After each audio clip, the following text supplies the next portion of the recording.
नमस्कार. साधना साप्ताहिकाच्या ऐवज या व्हिडिओ मालिकेत आपण दत्ता नायक यांची मुलाखत घेत आहोत. त्यांची ही मुलाखत तब्बल 4 भागात असणार आहे. त्यातला पहिला भाग आपण केलेला आहे. आता हा दुसरा भाग आहे. पहिला आणि दुसऱ्या भागातून दत्ता नायक एक लेखक आणि माणूस ही घडण आपण समजून घेण्याचा प्रयत्न करणार आहोत. त्यातही पहिल्या भागामध्ये त्यांच्या वय वर्ष 40 पर्यंतचं जे आयुष्य आहे ते येऊन गेलं आणि त्यांचं खऱ्या अर्थाने लेखक म्हणून जे व्यक्तिमत्व आकाराला आलेलं आपण सर्वांनी पाहिलं ते अलीकडच्या 30 वर्षातलं आहे. म्हणजे 70 वर्षापैकी पहिली 40 वर्ष आपण समजून नीट घेतल्याशिवाय पुढच्या 30 वर्षातील त्यांचं लेखन, त्यांची पुस्तकं ही समजून घेण्याच्या मार्गात अडथळे येतात. तर पहिल्या भागातून ते खूप छान समजलं आहे. आता आपण या 30 वर्षात म्हणजे 1995 मध्ये त्यांचं पहिलं पुस्तक आलं आणि 2025 मध्ये त्यांची काही पुस्तकं आलीत. या 30 वर्षामध्ये मिळून त्यांची 20 ते 22 पुस्तकं आलीत. त्यामध्ये 10-11 पुस्तकं ही कोकणी भाषेत आहेत, 7 पुस्तकं मराठी भाषेत आहेत आणि 3 पुस्तकं ही इंग्रजी भाषेत आहेत. तर या एकूण 20-22 पुस्तकांच्यावर एक आपण दृष्टिक्षेप टाकून यांच्यातला लेखक जास्तीत जास्त समजून घेण्याचा प्रयत्न करणार आहोत. सर, आता आपण पहिल्या 40 पर्यंतचं पहिल्या भागात समजून घेतलं. लाईफ बिगिन्स ॲट 40 असं म्हटलं जातं कोणत्याही व्यक्तीच्या बाबत. तुमच्या बाबत तर ते जास्तच खरं मानावं लागतं, विशेषतः तुमच्यातला लेखक म्हणून. तुमचं पहिलं पुस्तक 1995 मध्ये आलं. त्याआधी तुम्ही कॉलम लिहित होता, तुमचं 70 तालुक्याचा सगळा अभ्यास आणि ते सगळं झालेलं होतं. परंतु 95ला जे पहिलं पुस्तक आलं त्याचं शीर्षक आहे कालीघाट ते करुणाघाट. आणि तुमच्या एकूण लेखन कारकिर्दीमध्ये प्रवास वर्णन आणि तेही रूढ अर्थाने जी म्हटली जातात तशी नाही, खास दत्ता नायकांची प्रवास वर्णनं असंही लेबल कदाचित आपल्याला भविष्यकाळात लावता येईल. तर 3 प्रवास वर्णन आहेत. मात्र त्या तिन्हीचाही विकास क्रमाक्रमाने होत गेलेला आहे. परंतु पहिलं पुस्तक कालीघाट ते करुणाघाट यामध्ये देशातील भारतातील वेगवेगळ्या शहरामध्ये केलेला प्रवास आहे, वेगवेगळ्या राज्यामध्ये केलेला आहे, काही परदेशातलाही आहे. पण मला पहिला प्रश्न माझा असा की कालीघाट ते करुणाघाट हे जे त्या पुस्तकाचं शीर्षक आहे त्याच शीर्षकाचा लेख त्या पुस्तकातही आहे आणि तो लेख हा कलकत्त्याच्या अनुभवावर आधारित आहे. तर आम्हाला पहिल्यांदा त्या टायटल असलेल्या शीर्षकाबद्दल, लेखाबद्दल थोडंसं सांगा. मी कलकत्त्यात गेलो. अतिशय सुंदर शहर आहे कलकत्ता. तिथं कालीघाटवर गेलो. कालीला लाल फुलं आवडतात. म्हणजे काली मातेचं मंदिर, काली मातेचं मंदिर कालीघाटावर कालीघाट म्हणतात. आणि हिंसा चालते तिथं, रक्ताचं आहे. ते सगळं बघितलं मी. कालीविषयी वाचलो. मग दक्षिणेश्वरला गेलो, परमहंसांचं हे. आणि त्यानंतर मदर तेरेझाला विजिट केलं. मदर तेरेझाचं माझं एक वचन माझ्या लक्षात आलं, गिव्ह टिल इट हर्ट्स. तुम्हाला दुःखेपर्यंत तुम्ही द्या किंवा. आणि ती जे काम करते कुष्ठरोग्यांसाठी ते बघितलं आणि वाटलं की हा करुणाघाट आहे. आणि त्यातून कालीघाट ते करुणाघाट हा एक प्रकारचा माझाही वैचारिक प्रवास आहे. त्यातला एक शेवटचा जो लेख आहे ना तो खरा संबंधी आहे. तो अतिशय समीक्षकांनी तो दुर्लक्षला. घरासंबंधीचा लेख असा की मला वाटतं की घर हे सगळ्यात पवित्र तीर्थ आहे. आणि प्रवासात कधी घरी येतो, आमच्या कोकणीत एक म्हण आहे, सू माझ्या खरा, म्हणजे खरी आल्यानंतर अगदी छान वाटतं. असा एक लेख आहे. आणि वेगवेगळे लेख आहेत. त्यावेळी माझी टिपणं केली नव्हती. पुढं मी टिपणं ठेवली, नोंदी ठेवल्या. मी कॉन्शियस होतो ग्रीसवर लिहिणार, तुर्कस्तानवर लिहिणार. मी कॉन्शियस नव्हतं त्यावेळी. जे विचारानं आठवलं ते लिहिलं. त्यानंतर माझ्या लक्षात आलं प्रवास वर्णनं जर लिहायची आहेत एक व्हिज्युअल मेमरी पाहिजे. पॅरिसवर लिहिताना पॅरिस माझ्या डोळ्यापुढं यायला पाहिजे. चित्रकला मला येत नव्हती पण चित्रकलेचा मी जाणीवपूर्वक अभ्यास केला. मी पिकासोचा म्युझियम पाहिला, व्हॅन गोचा पाहिला, साल्वादोर दालीचा पाहिला, मॉनेचा पाहिला. चित्रकला आणि वास्तुशिल्प. चार्ल्स कोरिया तर माझे मित्रच होते. आपले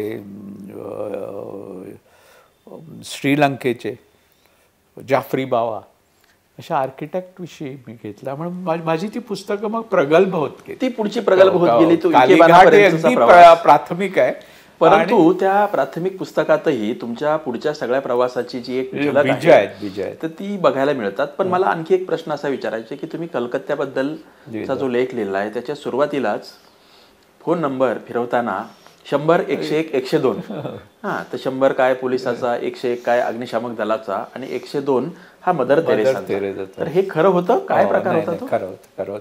आणि एक सांगतो तुम्हाला, मदर तेरेसा जेव्हा प्रवास करते इंडियन, माझ्या एका मित्राने सांगितलं, तो प्रवास करत होता, अनाउन्समेंट झाली एअर होस्टेसने, Mother Teresa is travelling on this flight, she wishes that you donate all the lunch packets to her missionaries of.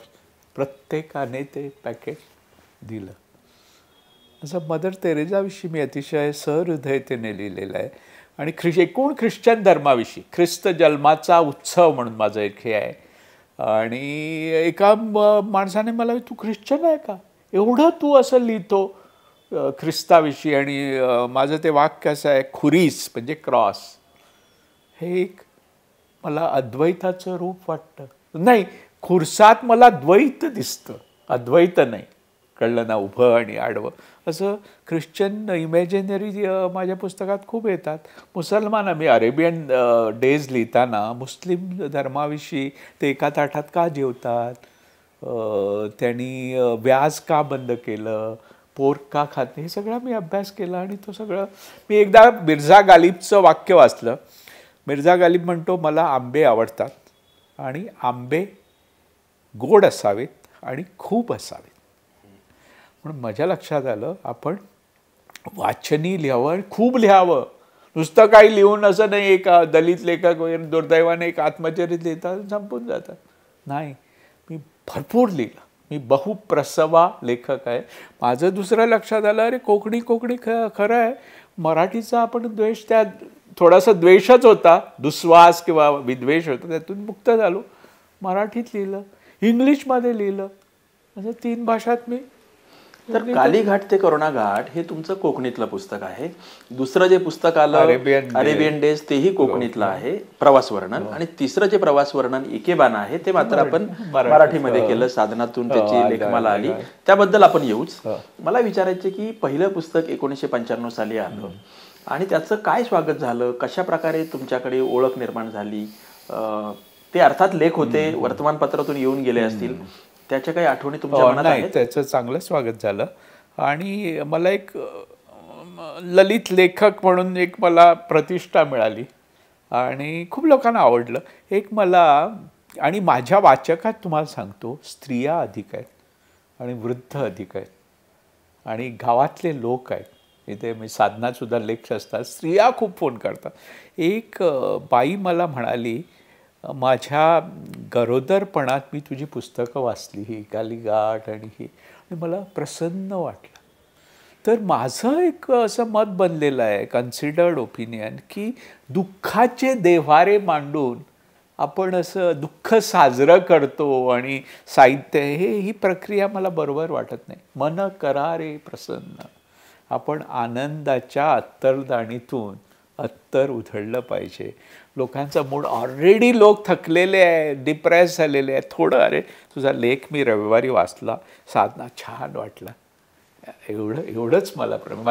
मधले लेख कुठे येऊन गेले होते, कोणत्या दैनिकात? सुनाप्रांत म्हणून दैनिकात आले ते. अच्छा, सुनाप्रांत. त्या पुस्तकाच्या क्रेडिट पेजवर पहिली आवृत्ती लिहिलेलं आहे की 1995 साली याची किंमत किती, 96 साली किंमत किती आणि 97 साली किंमत किती. प्रोजेक्टेड असं कोणाचं होतं, ही कल्पना नाही करण्याची आमचीच होती. अशी कलेक्टिव्ह करायला पाहिजे तुम्ही. म्हणजे इकेबाना ₹250 2025 मध्ये पुढे, कारण तुम्ही ते कॅरिंग हे असतो ना, म्हणून ₹300 2030 मध्ये हे ₹300 होणार. कळलं ना, असं म्हणजे पुस्तकाचा प्राईससुद्धा त्याचं हे आलं पाहिजे, मोल प्रकाशकाला आलं पाहिजे. आणि तुम्हाला पुस्तकाविषयी एक नियम सांगतो, इट इज कॉल्ड 50% रूल. जेवढे लोक जगामध्ये पुस्तक लिहायचा विचार करतात त्यापैकी विनोद 50%च लोक पुस्तक लिहितात. जेवढी पुस्तकं लिहिली जातात त्यातली 50%च प्रसिद्ध होतात. जेवढी पुस्तकं प्रसिद्ध होतात त्यातली 50%च पुस्तकं खपतात. जेवढी पुस्तकं खपतात त्यातली 50%च पुस्तकं लोक वाचतात वाचक. जेवढी पुस्तकं लोक वाचतात त्यातली 50% पुस्तकांचा अर्थ त्यांना समजतो. आणि सगळ्यात महत्त्वाचं, ज्या वाचकांना पुस्तकाचा अर्थ समजतो, पुस्तक आवडतं, त्यातले 50%च लोक वाचकाला लेखकाला प्रतिसाद देतात. प्रतिसाद देणं हे खूप महत्त्वाचं आहे. रिस्पॉन्स पाहिजे. आम्ही काही संत नाही आहे किंवा स्वांत सुखायला येतो नाही.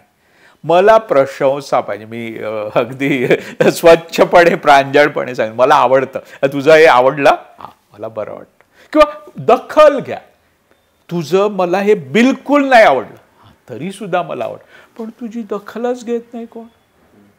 किंवा मी लग्नात वगैरे जातो ना, अरे मी वाचतो बरं का, याला देखल्या देवा, एक फोन आहे तू घे ना आणि मला हे कर ना, एक चिअर्स कर ना. याचं खूप त्याला सायकॉलॉजिकली पॅडिंग म्हणतात. म्हणून तुम्ही संपादक मला चांगले मिळाले. तुम्ही उदय भेंबरे, चंद्रकांत संपादकानं सुद्धा असं थोडं हे केलं पाहिजे. या संपादकाच्या बद्दलचा सगळ्यात निगेटिव्ह पार्ट असा सांगितला जातो की ॲप्रिसिएशन करण्याच्या बाबत फार कंजूष आहे. नाही, तुम्ही चांगले संपादक आहात. आणि तुम्ही कसं सांगता, एकदा मला आठवतं एक लेख तुम्हाला नाही आवडला, तो नाही प्रसिद्ध केला. म्हणजे तुम्ही असं सांगितलं की तुमची नायक वाचकाच्या मनात तुमची जी प्रतिमा आहे ना, त्या प्रतिमेला बाधा येता कामा नये. हे माझं काम आहे म्हणून मी तुमची उंची भानू काळे सुद्धा अतिशय चांगल्या प्रकारे मला सांगायचे की नाही नको हे असं. आणि माझं झाडे म्हणून एक ललित लेख आहे. आणि झाडात मी माणसे पाहतो आणि माणसात मी झाडे पाहतो असा तो विषय. शहरांवर लेख आहे. असे लेख लिहिताना मला खूप, आणि महाराष्ट्राच्या अशा ग्रामीण भागातून वगैरे आतमध्ये, अरे काय मी त्या लातूरच्या ग्रंथालयातून वाचलं, अरे मजा आली राव, आणि बरं वाटतं. म्हणजे प्रशंसा पाहिजे. आता आपण दुसऱ्या पुस्तकाकडे वळू. तुमच्या पहिलं प्रवास वर्णन आलं कालीघाट ते करुणा घाट 1995ला. त्यानंतर जवळपास 10 वर्षांनी दुसरं पुस्तक आलं अरेबियन डेज. तेही इकेबानाच्या पेक्षा थोडंसं मागेच आहे. पण ह्या 2 पुस्तकाच्या मध्ये तुमच्यातला प्रवास वर्णन करणारा लेखक त्याच्यात काही विकास झाला, कसा झाला? कालीघाटमध्ये वैचारिक खोली तेवढी नाही. अरेबियन डेजमध्ये आहे. मुस्लिम त्यातला सगळ्यात महत्त्वाचा लेख अरेबियन डेज. मी अरबस्तानात खूप दिवस राहिलो. रमधानमध्ये खूप माझे मुस्लिम मित्र आहेत, आणि मुसलमानांविषयी जे अज्ञान आहे ते दूर करण्यासाठी मी मोहम्मद पैगंबर वाचला. त्याचे दोषसुद्धा काढले मी.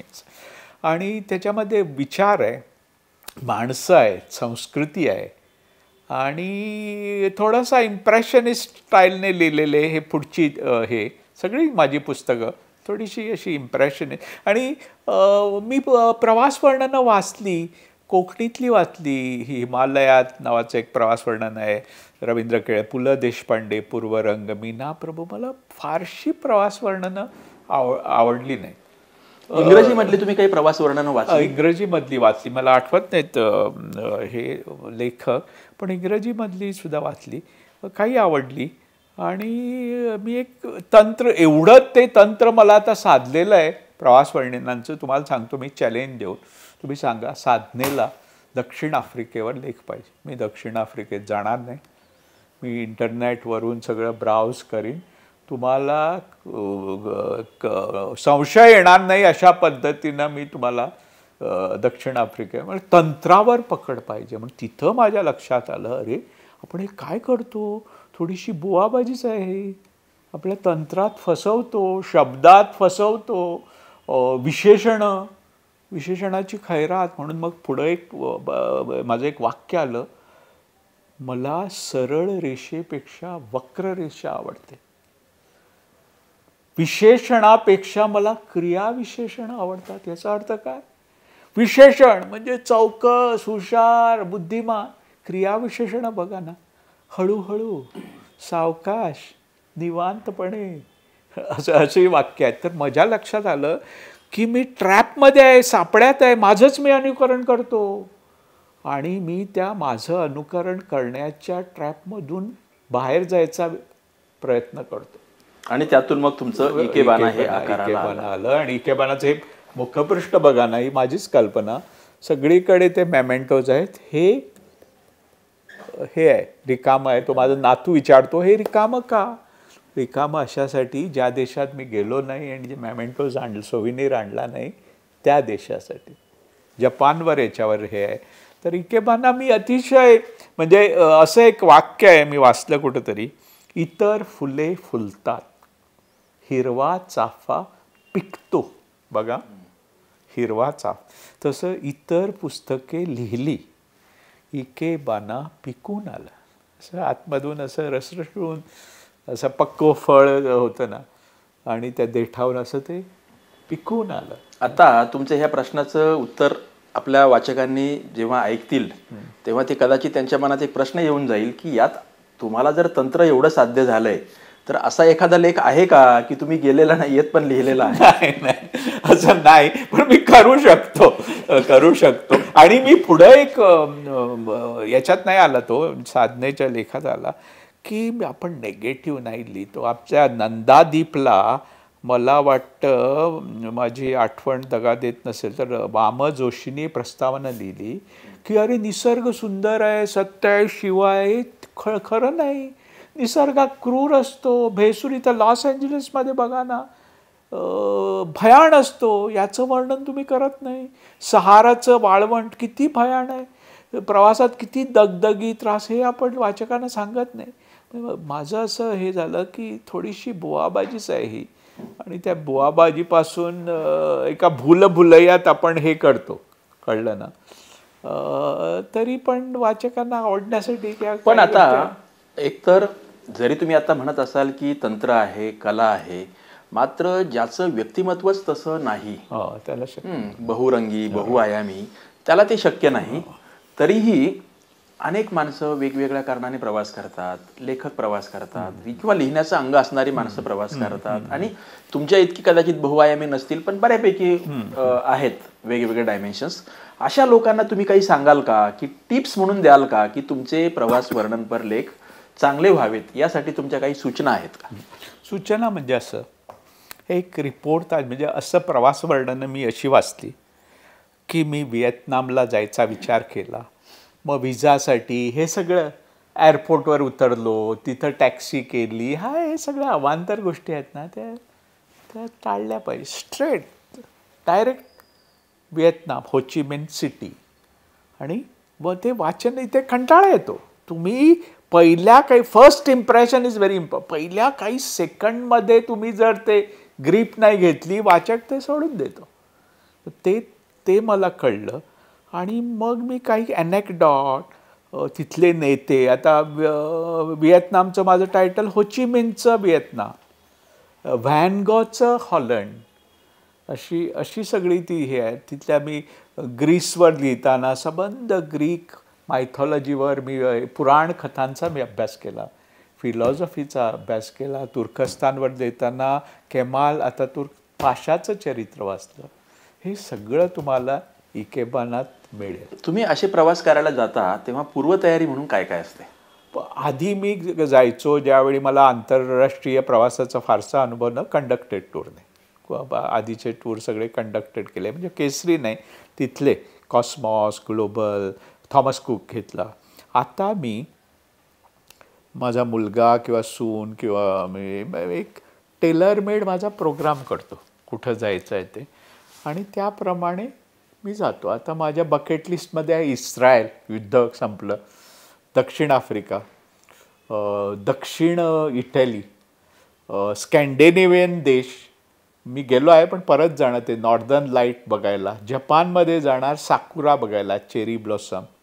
मग साऊथ कोरियात जायचं आहे, ऑस्ट्रेलियात जायचं आहे. अशा बकेट लिस्टमध्ये हे आहेत, तिथं गेलं पाहिजे. आणि एक वेगळं, आणि हे म्हणतो अगेन मार्क ट्वेन म्हणतो, तुमचं विस्तारतात, क्षितिज विस्तारतात, तुमचं अज्ञान जातं. जे मुस्लिम बहुल देशात मी गेलो तिथं पाहिलं, मोरक्कोतले मुस्लिम, अरे हे मॉडेल आहे, इस्लामने काय करावं याचं मॉडेल तुम्हाला मोरक्कोत मिळेल. ग्रेट. तर इकेबानामध्ये 20 ते 22 देशांच्या संदर्भातले लेख आहेत आणि अरेबियन डेज आणि कालीघाट या दोन्हीच्या मध्ये अगदी त्यांचा सुरुवातीचा कालखंड होता किंवा ते नीट आकाराला आलेलं नव्हतं. प्रवास वर्णन नावाचा लेखन प्रकार, यामध्ये मात्र त्याचं पूर्णतः पक्व असं रूप आपल्याला पाहायला मिळतं. तर हे प्रवास वर्णन खरं तर इंग्लिशमध्ये यायला पाहिजे, कारण नाही पण तो सर फ्लेवर येत नाही, कळलं ना. त्या भाषांतरात ते म्हणतात ना, अत्तर ट्रान्सफर करताना ते हे होतं, जातं ते हवेत विरून जातं. तसं ते व्हेरी त्या न्युॲन्सीत आहेत ना मराठी भाषेच्या. आणि आता ते काही शब्द बघा ना, मी असेच म्हणजे घेतले, रूपलाघव, रंगवैभव, दुर्गा भगवंतांचे मी काही पुष्प जडित. हाच फ्लेवर तुम्हाला कोकणीमध्ये आणता आला असता का? आणला ना मी संस्कृत, मी फातोड पावलीत आणलं ना. नाही, फातोड पावलीत आला. इकेबानाचे जे लेख आहेत ते कोकणीमध्ये तुम्हाला मी हे गोव्यात हा इंटरव्ह्यू दिला असता तर हे वाक्य मी बोललो नसतो, पण मी महाराष्ट्रात बोलतो.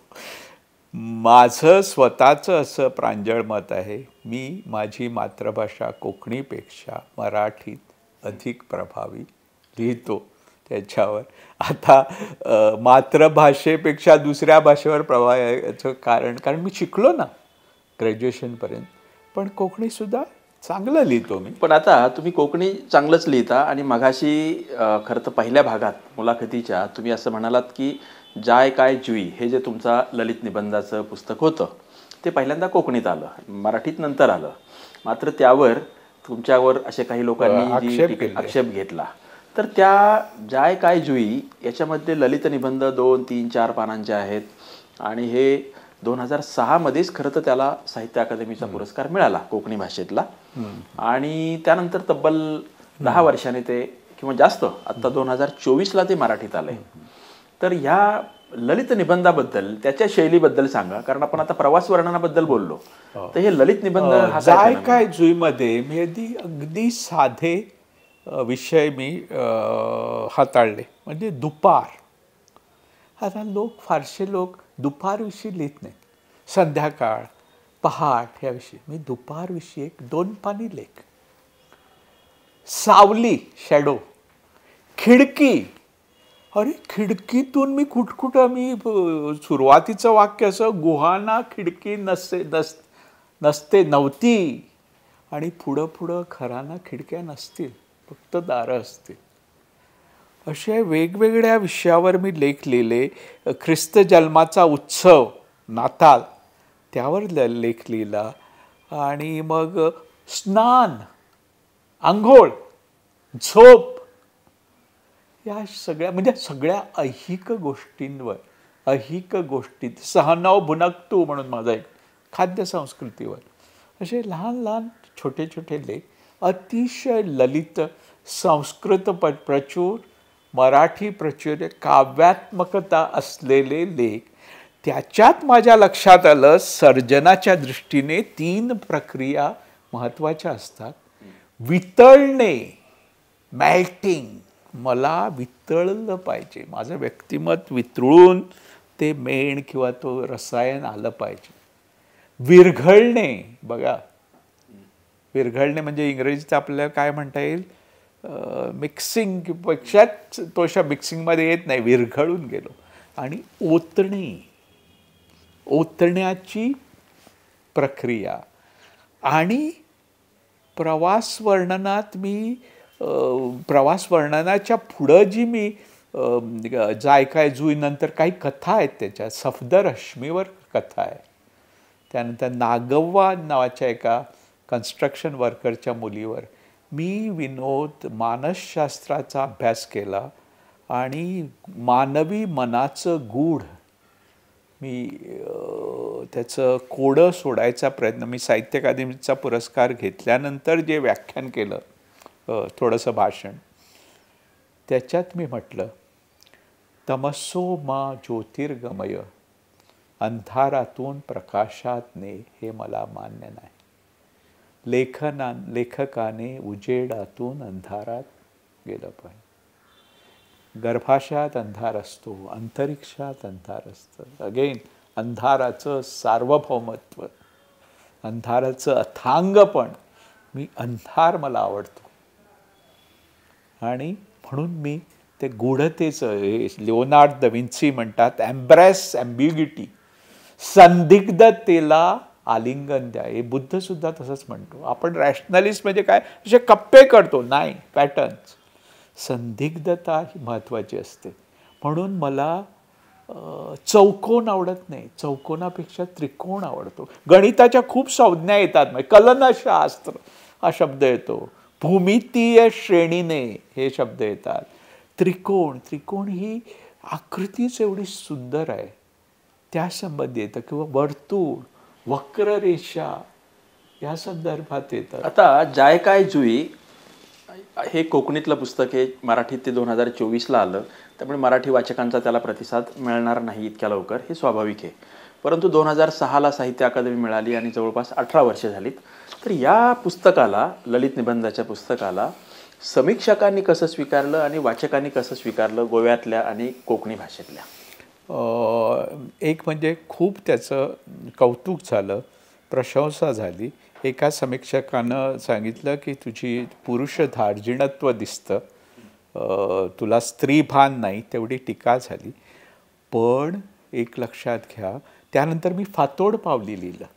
फातोड पावलीचा अनुभव सांगतो मी.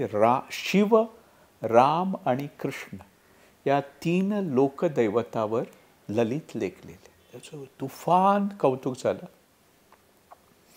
पण भयंकर टीका झाली की तू नास्तिक असून कसा लिहितो. त्याला उत्तर देताना मी सांगितलं लोहियांनी लिहिलेलं आहे. ॲक्च्युली लोहियांचं अनुकरण करूनच मी ते लिहिलेलं आहे. पण मी फातोड पावलीनंतर ललित लेखन बंद केलं, कारण मला असा भीती वाटली की दत्ता नायक ललित लेखन हे विशेषण मला, माझा पिंडच वैचारिक आहे आणि त्याच्यातून नास्तिकाचा देवारा, नास्तिक पण त्याचा देवारा, पॉझिटिव्ह अथिझम, जे मी डॉक्टर नरेंद्र दाभोळकर यांच्या स्मृतीला अर्पण केलेलं आहे, त्याच्यामध्ये मी नास्तिक कसा झालो, मानसशास्त्र, अर्थशास्त्र, हे आपलं पर्यावरण. मी म्हटलं की गरिबी हेच मोठं पर्यावरण, गरिबीचं निर्मूलन कसं करायचं हे तुम्हाला सांगतो, भुकेचं निर्दालन कसं करायचं. म्हणून मला मोहम्मद युनुसचं वाक्य आठवतं, पॉवर्टी म्युझियम. अरे गरिबी कशी होते हे दाखवणारा म्युझियम जेव्हा भारतात होईल ना, तो सुवर्ण दिवस होईल. म्हणून मी नास्तिकाचा विनोदी लिहिलं, स्मशानातली भाषा. नाही, त्याकडे आपण बोलूच. मला त्याच्या आधी विचारायचं आहे की ही जी 2 पुस्तकं आहेत ललित निबंधाची, फातोड पावली आणि जाय काय जुई, हे दोनही कोकणी भाषेतले शब्द आहेत आणि या दोन्ही टायटलचे लेख सुद्धा त्या पुस्तकामध्ये आहेत. तर ह्या दोनही फ्रेजचा जरा अर्थ आम्हाला समजून सांगा ना, मराठी वाचकांना कळणार नाही. जाय काय जुईचा लेख अर्थ सांगणं थोडं कठीण आहे, पण सांगतो. जाय याचे 2 अर्थ. जाय हे एक फूल, तसं जुई हे फूल, जाई जुई म्हणतात ना. जायचा दुसरा अर्थ पाहिजे काय, तुका उदक जाय, विनोद तुका उदक जाय, म्हणजे तुला हवं आहे काय. आता जाय काय जुई याचा हे काय संदर्भ काय, जेव्हा बहिणीचं लग्न होतं तेव्हा लज्जा होम म्हणून असा हे करतात, होम करतात आणि त्यात भाऊ लाह्या घालतो आणि आपल्या भाऊजीला, बहिणीच्या होणाऱ्या पतीला विचारतो, जाय काय जुई. एक अर्थ असा, तुला जाईचं फूल पाहिजे की जुईचं. पण खरा प्रश्न असा, तुला माझी बहीण हवी आहे की नको आहे. त्याने म्हणायचं जाय. आता ही चाल का आली बरं, त्याला फार मोठा पुरातन संदर्भ आहे. एकेकाळी बहिणीचं आणि भावाचं लग्न व्हायचं, यम आणि यमी, तुम्हाला माहीत आहे. तेव्हा या जाय काय जुई रीतीतून भाऊ आपला बहिणीवरचा अधिकार सोडतो, असा त्याचा अर्थ आहे. फातोड पावली म्हणजे मी मॉर्निंग वॉक, याला कोकणीत शब्द नव्हता म्हणून मी तो फातोड म्हणजे पहाट थोडीशी, पावली शतपावलीवरून मी पावली घेतली. अशी मी नवे शब्द खूप घडवले. चिट्टपाकुले आणि असे वेगळे रंगपात मी याला आपल्या फॉल कलरला रंगपात हा शब्द कोकणी किंवा मराठीत आणला. निष्पर्ण मी निष्फूल हा शब्द आणला. संस्कृतवर थोडं प्रभुत्व असल्यामुळं मी खूप संस्कृत साहित्याचा मला ॲक्च्युली शंकरशेठ मिळाली याची, म्हणजे जगन्नाथ शंकरशेठ नाही, विनायक शंकरशेठ पुढची. आणि संस्कृतचं एकच किती सुंदर भाषा विनोद सांगतो ते एक साधं उदाहरण वाचकांना देतो बघा. का शीलवती गंगा, काशी तलवती गंगा, म्हणजे कोणती थंड पाण्याची नदी कुठून वाहते? का शीतलवती गंगा. तेच शब्द काशी तलवती गंगा, काशी जवळून वाहते. कम बलवंतम न बाधते शीतम, कम बलवंतम न बाधते. कोणा बळकट माणसाला थंडी वाजत नाही, कांबडी असलेल्या. कम संजघान कृष्ण कंसम जघान. एका वाक्यात प्रश्न, दुसऱ्या वाक्यात हे. संस्कृतचा खूप मोदकही ताडय, ती हे आहे, ती राणी म्हणते मोदकही ताडय, तर राजाला वाटतं मोदक फेक, ॲक्च्युली मा उदकही ताडय. नाही, मग आता माझ्या मनात प्रश्न असा येतो की संस्कृतवर तुमचं प्रभुत्व होतं, तुमची दोन्ही ललित निबंधाची पुस्तकं वाचली की पहिल्या वाक्यापासून पकड वगैरे घेतात हे ठीकच आहे, पण त्याच्यातली सगळी काव्यमयता आणि गंभीर वैचारिक काव्य असं पण म्हणता येईल कदाचित त्याला, तसं ते आहे. तर तुम्ही कधी कविता लिहिल्या की लिहिल्या नाहीत? कविता लिहिल्या थोड्या, पण ते अशा, म्हणजे एक कविता अशी की असं की आठवते की तू मागं वळून पाहूच नकोस, तू पाठमोरीच अधिक सुंदर दिसते, अशी एक. दुसरी कविता कोकणीत की सोमवारी तू ते जायचं हे माळून ये, मंगळवारी हे, आणि रविवारी एक मुक्त मोकळा रविवार माळून ये. काही कविता लिहिल्या, पण मग मला कळलं ते कविता हा आपला पिंड नाही, कवितेला एक वेगळा मोड लागतो. कविता म्हणजे एक अतिशय आय सॅल्यूट पोएट्स. माझा वेळुस्कर हा मित्र होता, त्याला म्हटलं म्हणजे वेळुस्कर मी बनारसला गेलो, अगदी घाण शहर आहे रे. खलील जिब्रानचं त्याने एक वाक्य सांगितलं की कुरूप गोष्टींकडे त्या सुंदर दिसेपर्यंत तुम्ही पहा. दुसऱ्या वेळी मी गेलो बनारसला, अरे वेगळं रूप दिसलं. कारण मी बनारसकडे ते सुंदर दिसेपर्यंत, आणि तो आणि एक म्हणाला, दत्ता लक्षात घे, जे जिवंत असतं, जे वाहतं असतं ते नेहमी सुंदर असतं. गंगा मृत नाही, आणि सगळे सण पावसानंतर येतात, हे लक्षात घे. त्याने मला दुसरं सांगितलं, रंग म्हणजे काय? रंग म्हणजे प्रकाशाचंच एक रूप आहे. लाल रंग म्हणजे बाकी सगळे रंग तो शोषतो आणि लाल फेकतो. मी मोरोक्को लिहिण्यापूर्वी आणि मोरोक्कोचा मी रंगांवर अभ्यास केला. सायकॉलॉजी ऑफ कलर्स नावाचं पुस्तक वाचलं. माझ्या मुंगीच्या पायातील घुंगरूमध्ये स्पर्शाची पालवी, टच, ते साधनात आला तो लेख. चव आणि गंध यावर लेख आहे. 2 लेख मी लिहू शकलो नाही, दृष्टी आणि ध्वनी यावर, कारण मला एक वैगुण्य माझं म्हणजे संगीताची मला जाण नाही. शास्त्रीचं हे मोठं वैगुण्य, म्हणजे महेश एलकुंचवार जर वाचलं तुम्ही, मौन राग वगैरे, त्याला संगीताची, किंवा माझे मित्र मुकेश थळी, ते एक थोडंसं वैगुण्य मला जाणवतं. पण मी संगीताचा आस्वाद घेतो आणि मी वेगवेगळे राग ऐकण्याचा प्रयत्न करतो. एक ते फार मोठं क्षेत्र आहे, त्यापासून तुम्ही आता असं सांगितलं की ललित लेखन जाणीवपूर्वक तुम्ही थांबवलं आणि कवितेचा तुमचा पिंड नव्हता, वैचारिक पिंड होता. आणि गेल्या दशकभरामध्ये जी तुमची पुस्तकं आली ती प्रामुख्याने वैचारिक पुस्तकं आहेत. त्यामध्ये 2 कादंबऱ्याही आल्या, पण वैचारिक लेखन या दशकभरामध्ये तुम्ही खूप जास्त केलं. आणि त्यातलं अतिशय महत्त्वाचं पुस्तक म्हणजे एका नास्तिकाचा देव्हारा. ते तुमचं 2016 आलेलं पुस्तक आहे, 9-10 वर्षे झाली त्याला. तर आपण मुलाखतीच्या पहिल्या भागामध्ये तुमच्या नास्तिक होण्याच्या संदर्भातल्या काही घटनांचा, प्रसंगाचा आणि त्या प्रक्रियेचा थोडा उल्लेख केला. पण आता तुमचं इतकं महत्त्वाचं पुस्तक आहे आणि त्याबद्दल तुम्ही असं म्हणालाय की माझा वैचारिक गाभा या पुस्तकात येऊन गेलाय. तर या पुस्तकाचा काय गाभा आहे हे मला शीर्षकापासून जर सांगितलं तर ते जास्त आवडेल. हे बघा, त्याच्यात विसंगती आहे, नास्तिक आणि देवार. मला असं सांगायचं आहे की आम्ही नास्तिक जरी असलो, आम्ही काही गोष्टी मानतो. आणि त्या कोणत्या गोष्टी मानतो? नैतिकता मानतो. आम्ही राष्ट्रवाद मानत नाही, पण देशप्रेम मानतो. तर पॉझिटिव्ह अथिझम त्याच्यात सांगितलं आहे. मानसशास्त्रावर त्याच्यात लेख आहेत, अर्थशास्त्रावर त्याच्यात लेख आहेत. मी मागं सांगितलं ना, साहित्य सर्जनावर त्याच्यात लेख आहे. साहित्य सृजनाची सूत्रे असा मला लेख आहे. कसं साहित्य, क्रिएटिव्हिटीवर मी खूप अभ्यास केला. आणि क्रिएटिव्ह कसं लिहायचं ही नुसती प्रतिभा नाही, त्याची काही तंत्र असतात. म्हणजे एक म्हणजे रिपीट,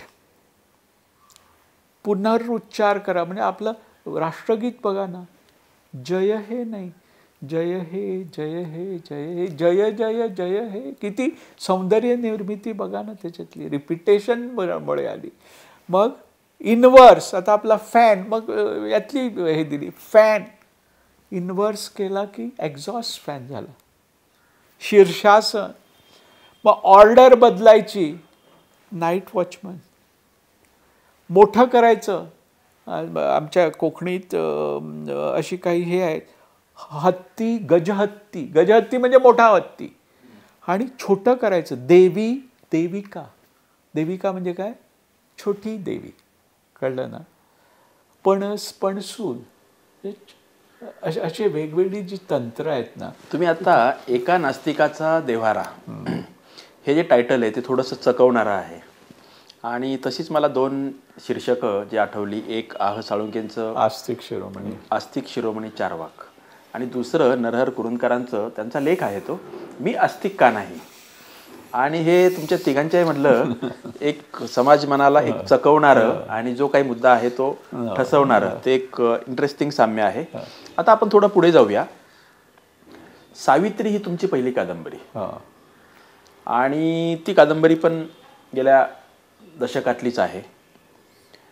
स्वाभाविक आहे की तुम्ही असं म्हणताय की वैचारिक हा माझा पिंड आहे, वैचारिक लेखन. आणि सावित्रीमध्ये सुद्धा तुम्ही तुमचा विचार मांडण्यासाठीच कादंबरीचा फॉर्म निवडलेला आहे. मराठीमध्ये असे 2 मोठे कादंबरीकार मानले जातात. खरं तर त्यांना कादंबरीकार मानलं जात नाही, लेखक म्हणतात.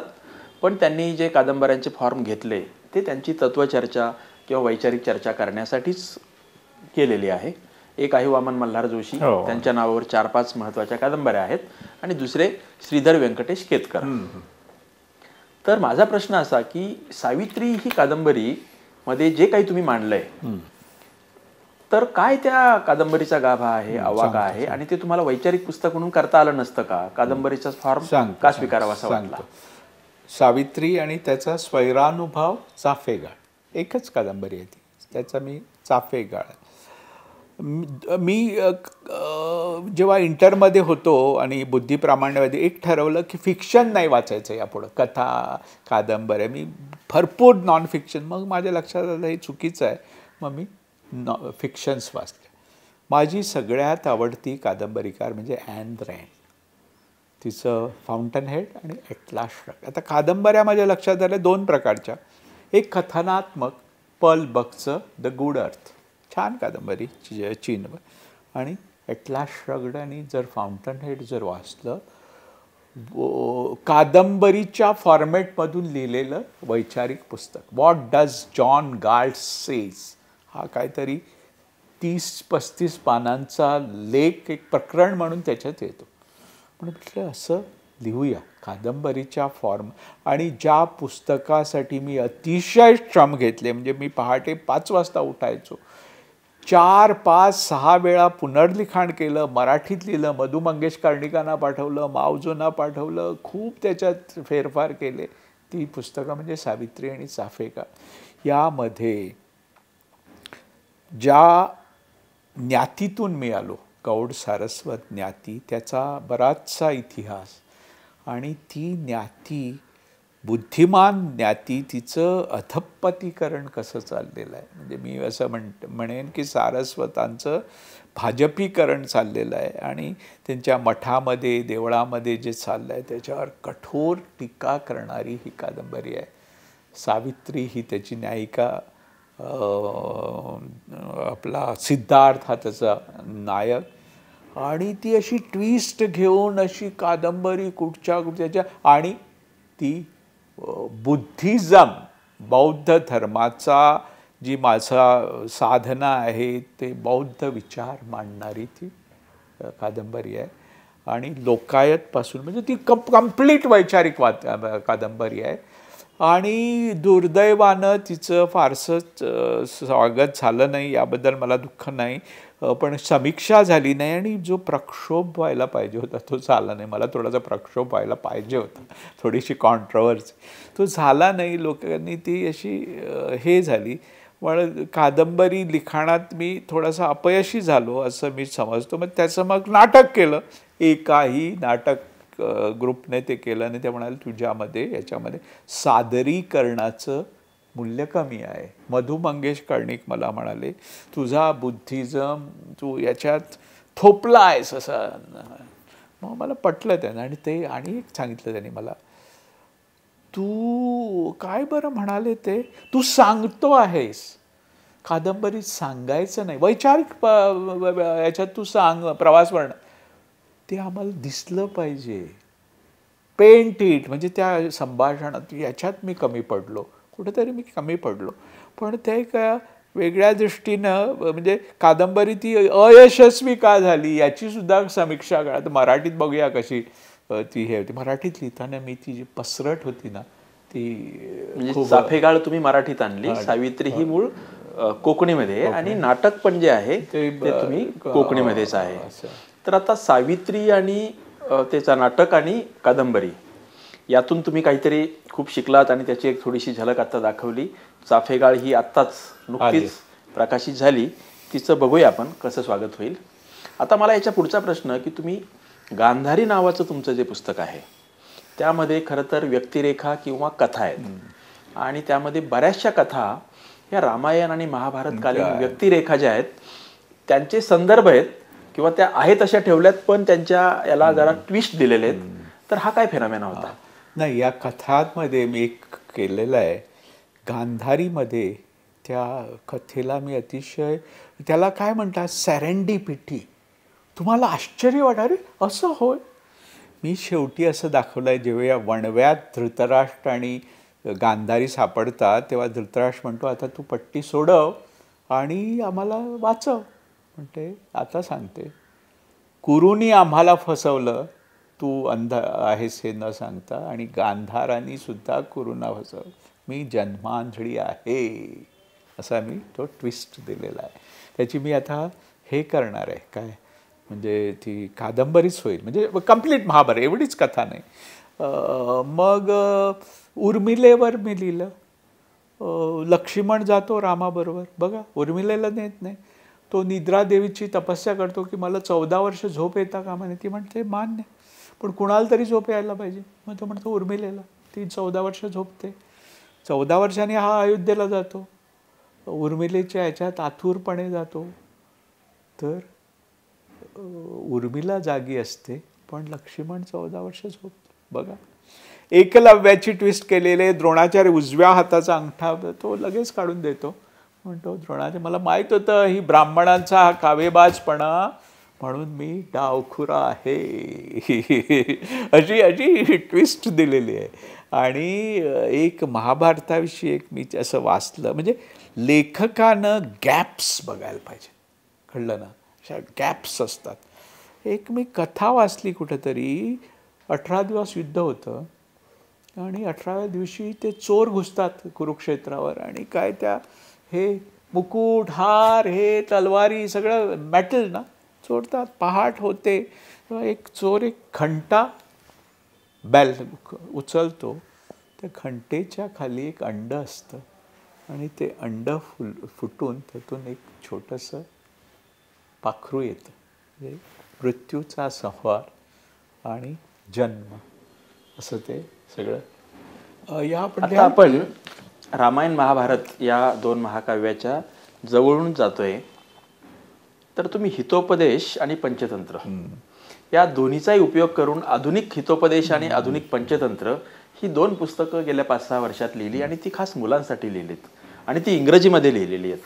तर ते तुम्हाला का करावं असं वाटलं आणि त्यात काय? त्याला मी काही जोडतो. पंचतंत्र हितोपदेश कथा सरित सागर 10 खंड आहेत. दुर्गा भागवतांची हे आहे, प्रस्तावना आहे. मग अरेबियन नाईट्स, अरे मग टार्झन, सिंदबाद आणि किती हे अलीबाबा, ती 7 बुटके आणि हिमगौरी, या सगळ्या कथा वाचून मला वाटलं की काहीतरी कथा लिहिल्या पाहिजेत, थोडं नैतिकता पण आली पाहिजे असं म्हणून मी ते अनकॉमनवेल्थ त्या 2 पुस्तकं लिहिली, कहाण्या. आणि ते खूप जंगल बुक मी सिनेमा पाहिला आणि त्यावरून मला जंगल स्कूल अशी. आणि आता मी लिहिलं ते ॲडव्हेंचर्स ऑफ R4 नॉव्हेला, म्हणजे कादंबरी का. आणि ती कादंबरी तशीच माझी 4 नातवंड आणि त्याचे 4 ॲनिमल फ्रेंड्स, बिंगो त्यांचा कुत्रा, चानी म्हणजे खार, लैताव, लैताव म्हणजे डुकराचं पिल्लू ज्याविषयी असा तिरस्कार करतात, आणि पोपट मिट्टू. त्या लैताविषयी सांगतो. माझा नातू रणवीर, ती सुद्धा कथा आहे त्याच्यात. असं गॅलरीत उभा होता आणि ते गोव्यात डुकराच्या पिल्लाला असं बांधून नेतात मारायला. मग तो रडतो, क्वॅक क्वॅक रडतो. रणवीर काय विचारतो आईला, त्याला शाळेत नेतात का? ही मी तो शाळेच्या संपूर्ण शाळेच्या सिस्टमवर हे विदारक भाष्य रणवीरचं आहे, कळलं ना. अशा कथा मी लिहिल्या. मी आता आणखी पुढचं लिहिणार, द स्पेस ऑडेसी ऑफ R4. स्पेसमध्ये जातात ही माझी पुढचं पुस्तक. त्यानंतर मी व्यापाऱ्याचं आत्मचरित्र लिहितो, नागवंश भारतातील त्यावर लिहितो, गांधारीवर एक मोठी कादंबरी किंवा द्रौपदीवर. कारण माझं असं मत आहे आणि त्याचा उल्लेख आहे, द्रौपदी ही चार्वाकांची शिष्या होती. ती जी ॲर्ग्युमेंट्स करते ना, आणि धर्मानंद कोसंबी लिहितात ते मला पटतं. ते कृष्णाला ब्लॅक कृष्ण म्हणतात. कृष्ण हा महाभारताचा खलनायक आहे आणि द्रौपदी ही नायिका आहे असं दाखवून. आणि शेवटी गांधारी, एकलव्य, हे सगळी व्यक्तिमत्व, कर्ण त्याच्यामध्ये असं. कर्णाचा जो सिंड्रॉम, तो अर्धरथी का? कारण तो सारथ्य शिकत नाही न्यूनगंडातून, त्यामुळं भीष्म म्हणतात तो, आणि त्यामुळे तो मरतो शेवटी. अशा सगळ्या. अलीकडे आणि द्रोणाचार्यांचं एक सांगतो, द्रोणाचार्य गुरु म्हणून एकलव्याच्या कथेतून अगदी खाली जातात अवनी. त्यांचं धृष्टद्युम्न हा द्रुपदाने वर मिळून द्रोणाचा वध करण्यासाठी तो द्रोणाचार्याकडे जातो आणि शिकव मला. द्रोणाचार्याला माहीत असतं याच्या हातून आपल्याला मरण येणं, तर शिकवतो. मग गुरुदक्षिणा माझ्या मरणातून दे, हे द्रोण. तुम्ही आता मगाशी बोलताना उल्लेख केलात की चिटपाकुली हे तुमचं कोकणीमधलं पुस्तक आलेलं आहे आणि ती मुलगी आणि वडील यांच्यातला संवाद, आणि ते तुमचं ऑटोबायोग्राफिकल म्हणावं असंच पुस्तक आहे आणि ते लवकरच मराठीत पण येईल. तर पत्राच्या फॉर्ममधलं हे छोटं पुस्तक आहे, तर ही काय कल्पना आहे, कशी डेव्हलप हा झाली? मी एक वेगळा जॅनर म्हणजे साहित्य प्रकार, म्हणजे तुम्हाला मी एक क्रेडिट देतो, मुलाखती हा प्रकार तुम्ही साहित्य प्रकार रूढ करता. माझं आणि एक मत, भाषणं हा सुद्धा साहित्यच प्रकार असतो, म्हणून काही भाषणाचे सगळे हे झाली ना पुस्तकं आली. तर पत्र माझ्यासमोर नेहरूंची पत्र होती, साने गुरुजींची पत्र होती, पुशी रेगेंचं सावित्री हे कादंबरी का होती, सरला काळे इंदू काळे सरला भोळे ते होतं. म्हणून ती पत्र कॅनडात राहणाऱ्या माझ्या मुलीला मी लिहितो आणि ती मला आली. अशी छोटी छोटी पत्र, पाकुली म्हणजे फुलपाखरं असं ते. आणि त्यामध्ये मी खाद्यसंस्कृती, पुस्तकं, तंत्रज्ञान यावर मुक्त हे करतो, असा सगळा तो प्रकार आहे. मी आता अतिशय आवडीने तो लिहिला आणि तो मराठीत आता येईल चिटपाखरे या नावाने. आणि बघू. आता शेवटचा प्रश्न, तुमचं एक अतिशय महत्त्वाचं पुस्तक त्याला येऊन आता 10-1 वर्ष झाली, अत्त दीपो भव. आता खरं तर ह्या एकाच पुस्तकावर स्वतंत्र एक मुलाखत करावी असं ते आहे. आणि आपण जी नंतर करणार आहोत तुमचं उद्योग, व्यापार आणि राजकारण, समाजकारण, त्यामध्ये आपण त्याच्याबद्दल सविस्तर बोलू. परंतु तरीही आता आपण ही संपूर्ण मुलाखत तुमच्यातला लेखक म्हणून आहे. तर तुम्हाला काय वाटतं या आत्ता दीपो भव या पुस्तकाचं काय वेगळेपण आहे तुमच्या अन्य सर्व पुस्तकांच्या पेक्षा? एक म्हणजे मी व्यापारात गेलो, पण मी BComसुद्धा झालो नव्हतो. मी BA आर्ट्स होतो. मग मी अहमदाबाद, लखनौ IIMमध्ये शिकलो, ग्रंथ वाचले आणि मी स्वाध्यायानं थोडासा मॅनेजमेंट एक्सपर्ट झालो. याच्यामध्ये अतिशय छोट्या गोष्टीतून, ॲनेक्डॉटमधून व्यवस्थापनशास्त्र आणि व्यक्तिमत्व विकास यावर निबंध आहेत. ते तुफान चाललं. 5वी आवृत्ती मराठीतली. ते इंग्रजी, कन्नड, हिंदी, कोकणी अशा त्याच्या अनुवाद झाले. आणि खरं म्हणजे आत्मदीपोभव ऐवजी अत्तदीपोभवसुद्धा म्हणता आलं असं. बुद्धिझमचा हे आहे.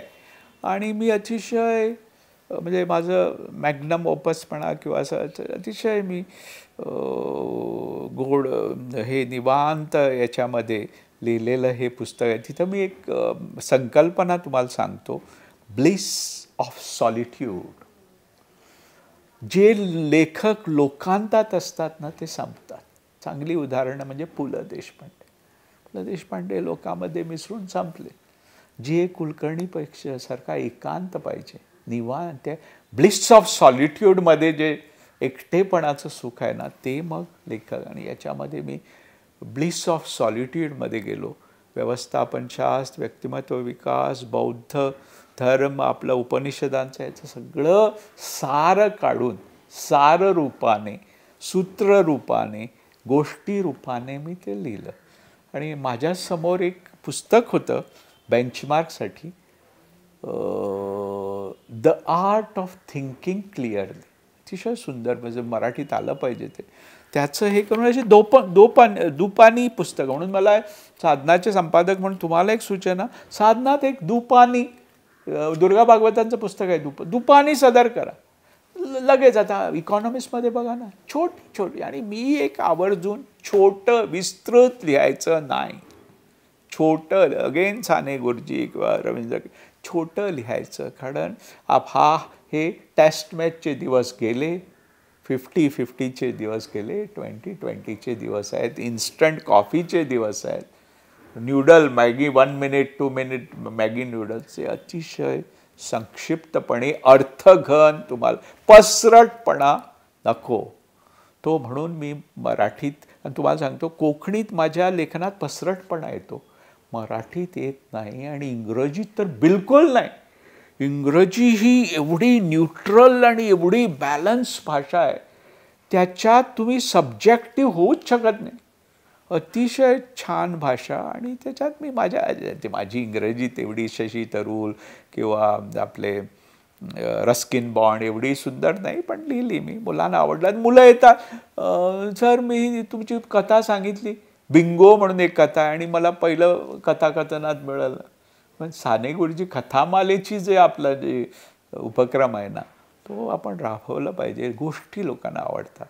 पूर्वी गोष्टी सांगणारे होते स्टोरी टेलर्स, त्यांना लोक पैसे द्यायचे. सो आपण गोष्टी रूपानं लोकांपर्यंत गेलं पाहिजे असं माझं एक ग्रेट साहित्यविषयक माझा. आता आपली तुमची जी हे एकूण 20 पुस्तकं आहेत, म्हणजे वाचकांना मला सांगायला हे आवडेल की साधारणतः 20 पुस्तकं त्यांची आलेली आहेत. त्यात किती विविध प्रकार आहेत हेही आपण आता समजून घेतलं आहे.